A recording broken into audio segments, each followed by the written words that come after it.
Here we go. So, culture of health, transforming behavior. Mike Huckabee has a TV show. This was his show of August 25th, 2013, and it was right up my alley. He was saying everything that I felt, but he said it so much more eloquently, you know, and it was on health. So he said Obamacare is not a health care program, it's a health insurance program, isn't it? Yeah, it's just health insurance to treat disease, basically. It's disease care, not health care. That's my interpretation. That's what I've been saying for a long time. So, here's what Mike Huckabee asked. Does Obamacare foster health? Well, if you have life insurance, will you never die? If you have health insurance, will you be healthy? So we're kind of so focused on health insurance. Okay.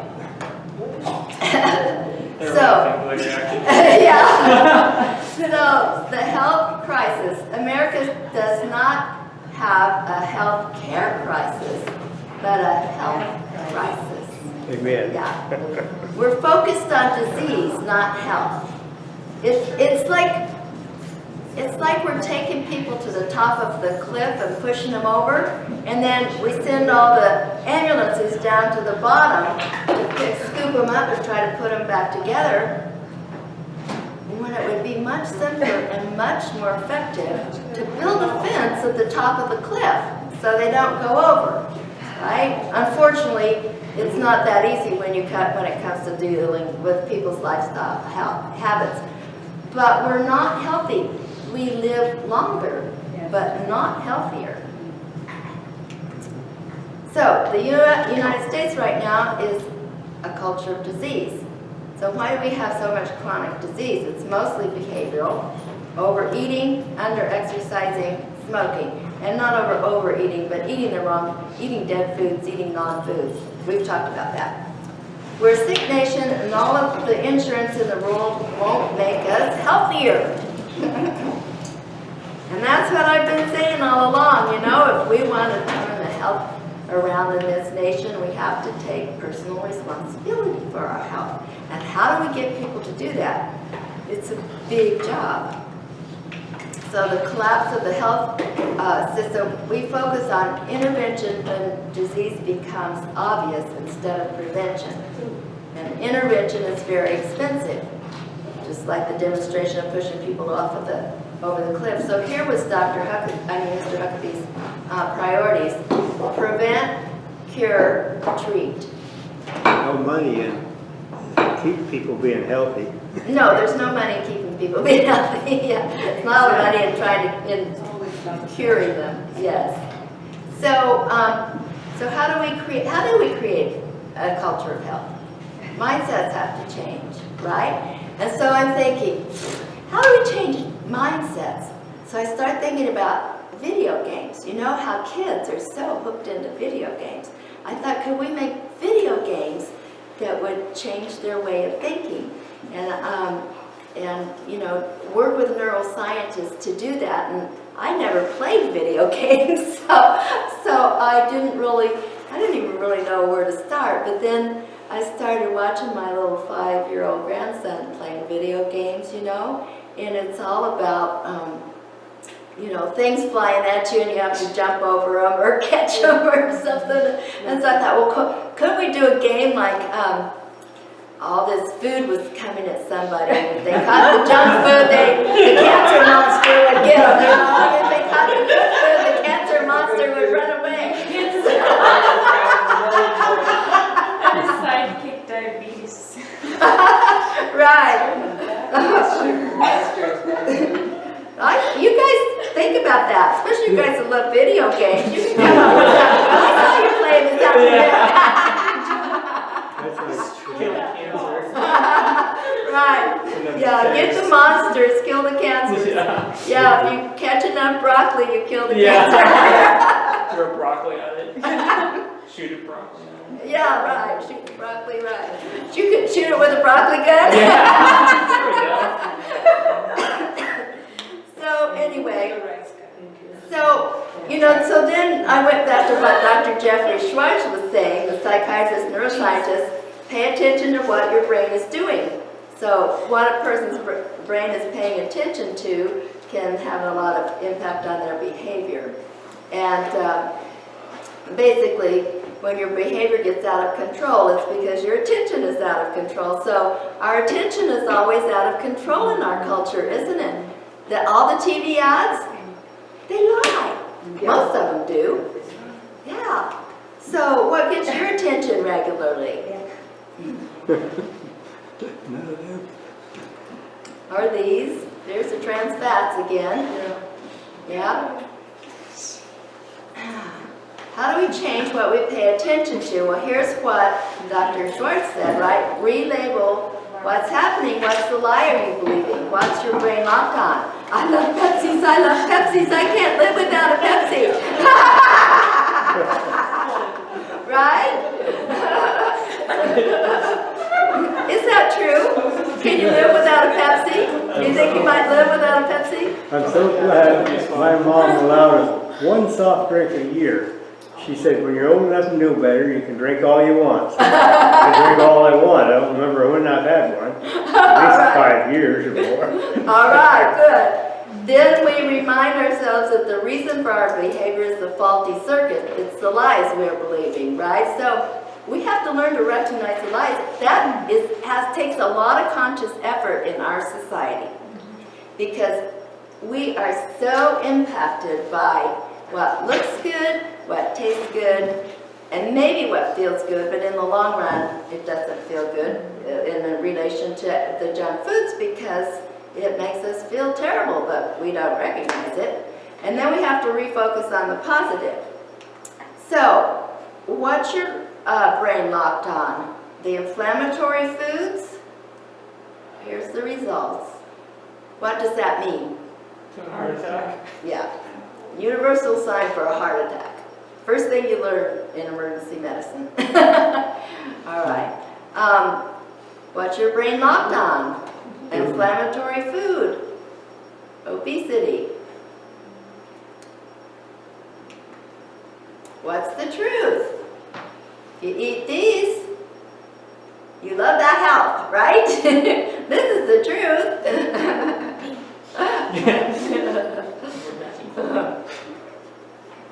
So, we have to remind ourselves that the reason for our behavior is the faulty circuit, the lies we have believed, and fight back. Remember that urges to indulge in unhealthy behavior often come from false messages from your brain. And they're subconscious messages that we've acquired over a lifetime. Believe me, the advertising industry knows how to do that. So here's some false messages. What do these people look like? They're enjoying their Cokes. My Enjoy Zone, Coca-Cola. They look young. They look healthy. They look sexy. They look muscular. They look like they're having fun. Is that what Coke does to you? No. In the long run? Rots your teeth. Nope. They used to do that. This is the truth. It causes wrinkles, aging, toothlessness. It's not fun. And diabetes and fatness. Diabetes and fatness and heart disease, right? Okay, there we are. There's the heart disease. Do you guys know, this might be interesting. This is the artery cut in half. And this is the, where did my pointer go? There it is. So this is the muscular layer of the artery, and this is the lining. And you get a little tear in the artery wall from abnormal fats, heavy metals, stuff like that. So starts to get a little deposit there to try to repair it.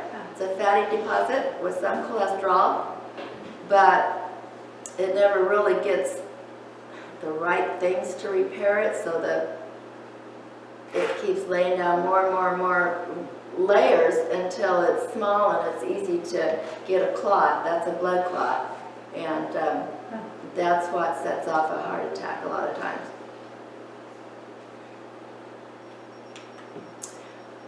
get diabetes. Isn't this yummy? Put white sugar on that. Don't go to the stupid doctor. Yes. Well, they got this way because they ate a lot of sugar. Yeah. So you know, this is diabetic ulcers. They get those because their arteries are so clogged up that they don't get adequate blood flow and they don't get adequate oxygen to their limbs, and it often causes amputation. And it can amputate a toe, eventually a leg, or the leg below the knee or above the knee, to keep them from dying from gangrene because that tissue is so dead. I'll tell you what, when I was in my wellness holistic practice, I did a treatment called chelation therapy, and you give it IV and it helps pull the toxic metals out and the calcium when it's in places it's not supposed to be. And we turned around diabetic ulcers. These people were being threatened with amputation of their foot, you know, and doing those treatments turned them around. But what makes me so upset is that doctors never tell patients about chelation therapy before they amputate their limb. It's like doctors have been brainwashed to think it doesn't work. And again, that we need to get the message out there. I scolded one of my coworkers, he's diabetic, and he missed the first week of work because he went to the doctor and they cut part of his foot off. Mm-hmm. And I scolded him. I said, you could have gotten a hold of me, and I would have saved that foot. I said, next time, put white sugar on it. Well, he got another ulcer, but he didn't have white sugar because he wasn't supposed to be eating sugar. So I loaned him some sugar and it healed right up. Just put it on. That's amazing. That's amazing. Okay, so okay, here, energy drinks. Energy drinks. Do they really give you energy? They whip your glands. Yeah. You know, to put out more adrenaline because you're getting that sugar, the caffeine. So your adrenal glands have to put out the adrenaline to deal with all of that, and gradually you wipe out your glands. So energy drinks really overstress the glands. It's just young people can whip their body for a while, you know, and it feels like energy. But they're going to crash sometimes if they don't change their ways. Okay, how about these subconscious things about sweets in our culture? How do we train the subconscious to believe the lie that something bad for us is good for us?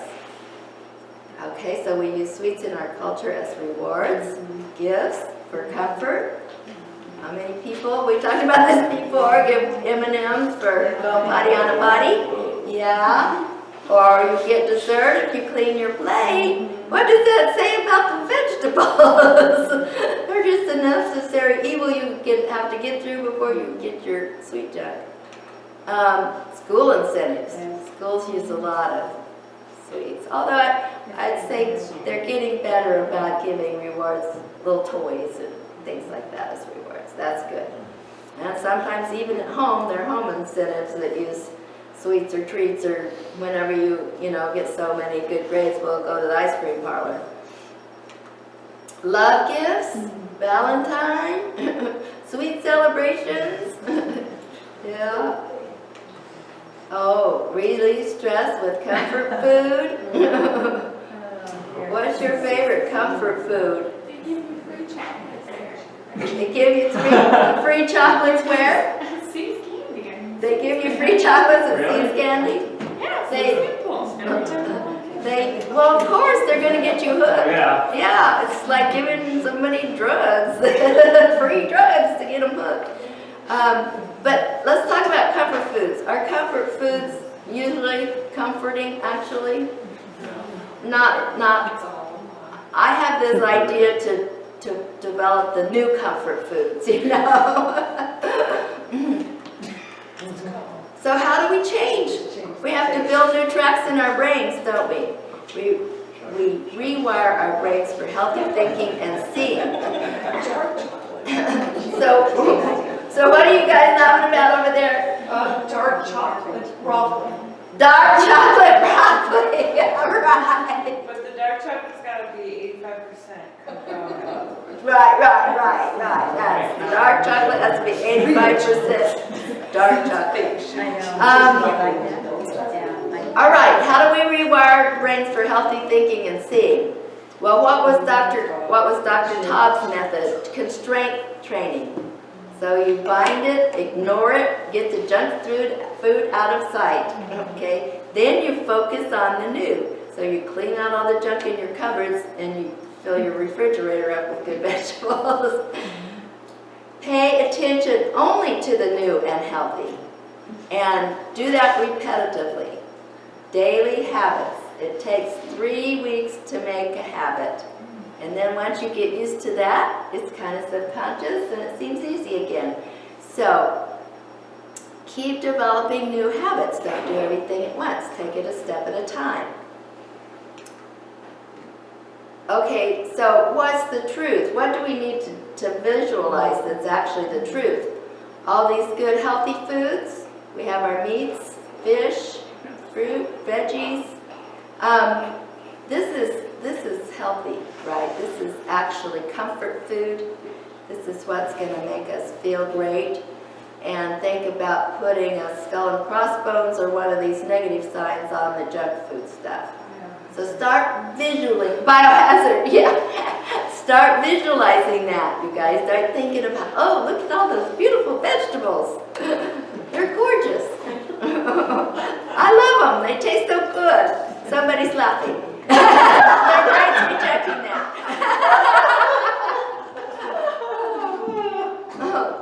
So refocus on the positive. Dr. Schwartz's third step, see veggies as healthy and beautiful. Prepare meals ahead of time so you don't grab what's there when you're hungry. Find a support group that'll help you build those new tracks in your brain. It sounds simple and obvious, but it's not for any of us. It takes a lot of effort and thought or action, but eventually it gets easier. And eventually it gets to where you really do feel like those things are poison. You know, like, it just, to me it is. It just sounds disgusting to eat a donut to me.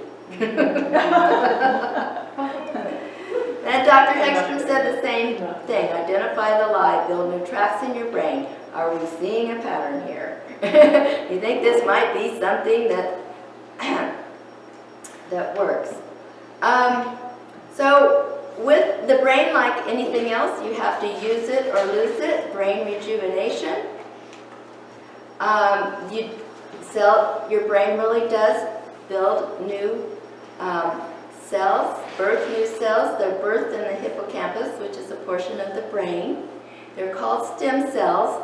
Stem cells can develop into many different kinds of cells. They're the first cells.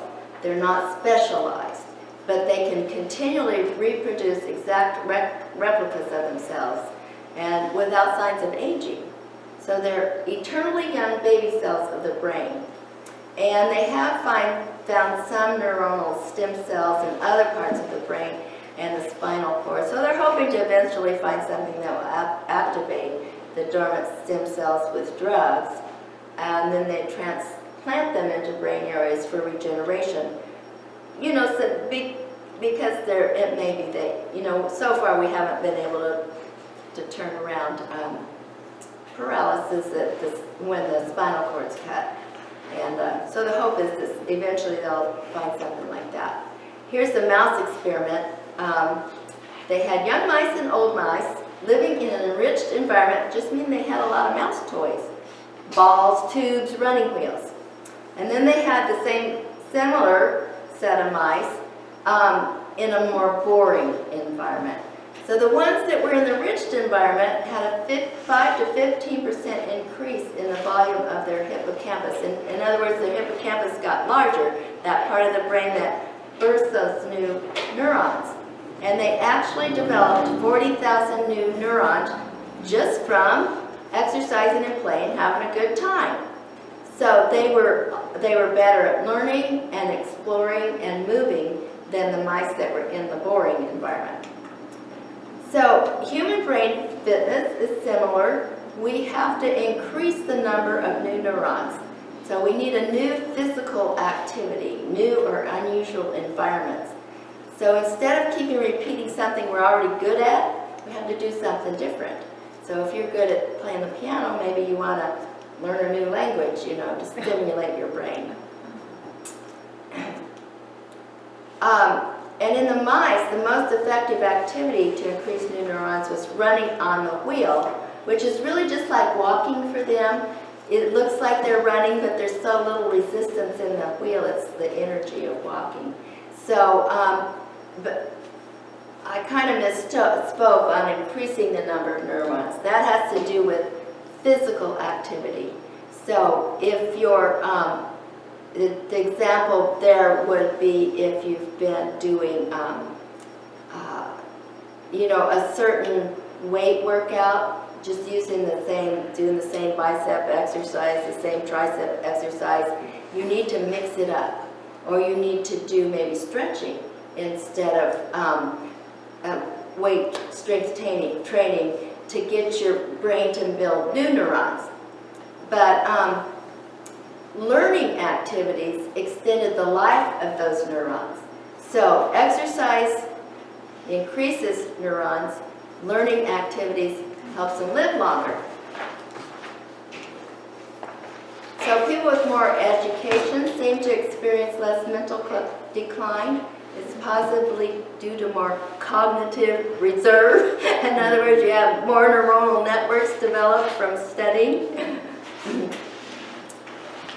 Oh, and there are 2 times in your life that the brain goes under major reorganization. It does that to get rid of the nerves and the networks that you're not using much. It prunes them back so that it can keep getting enough blood and oxygen and energy to the areas that are actually working. So it helps the brain efficiency and focus.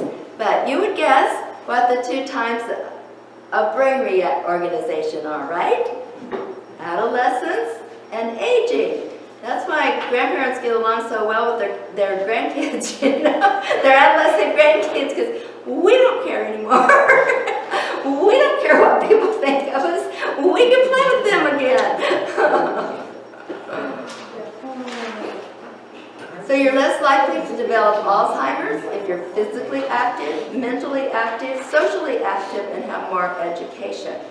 So just, use it or lose it. That's what this is all about. And same with dementia. If you're active in all those areas, it may help prevent dementia. They said this isn't all proven yet, but it looks very promising.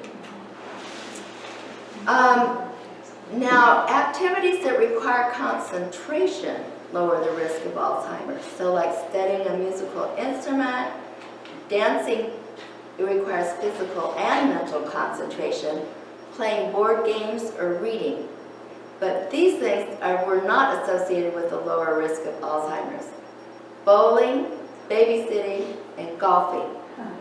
But I think it depends on who you're babysitting. Yeah. If you're babysitting your middle school grandchildren and trying to help them with their math, that can take a lot of concentration. I can do math through the 6th grade. After that, I'd have to study their whole book to help them. Okay. And age-related memory loss can be reversed with the right mental exercises. Dr. Merzenich has some auditory memory programs on his website.